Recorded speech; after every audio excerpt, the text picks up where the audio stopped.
آقا اینم بعد از 1 ساعت سوختن. ما دست به زغاله هم نزدیم، گذاشتیم همونجوری بسوزن خودشون، ببینیم چجوریه حرارتشون و خاکسترشون به چه صورت. خاکسترها که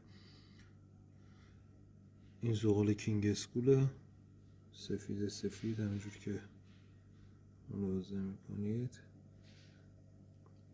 اینم زغال آرگونه، اینم سفیده، بدک نیست، نمیخوایم خراب کنیم برندی ها.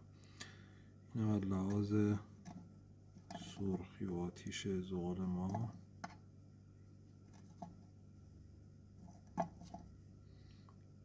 اینم سرخی و حرارت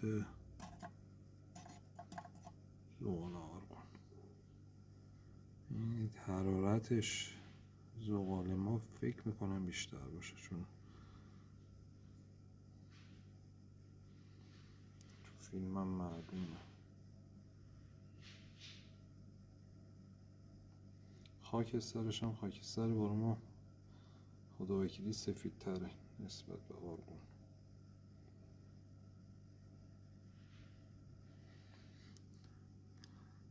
لحاظ حالا تایم سوخت فعلا تقریبا 1 ساعت و ربع، جفتشون تقریبا مثل همن، ولی حرارت آرگونه به نظر من کمتر شده نسبت به این یکی زغال ما. حالا باز دوباره یه نیم ساعت دیگه مجدد فیلم میگیرم. خب اینم الان بعد از تقریبا 2 ساعتی که داریم، بعد از 2 ساعت گذاشته کنیم چه وضعیتی داره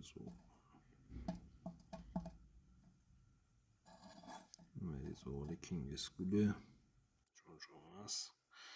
این زغال آرگون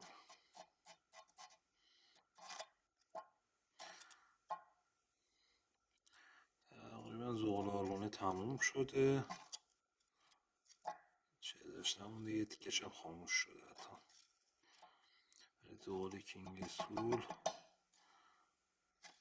تقریبا اندازه دیگه خودتون ببینید دیگه چقدر فرقشونه، اندازه زغال حبه شده تازه.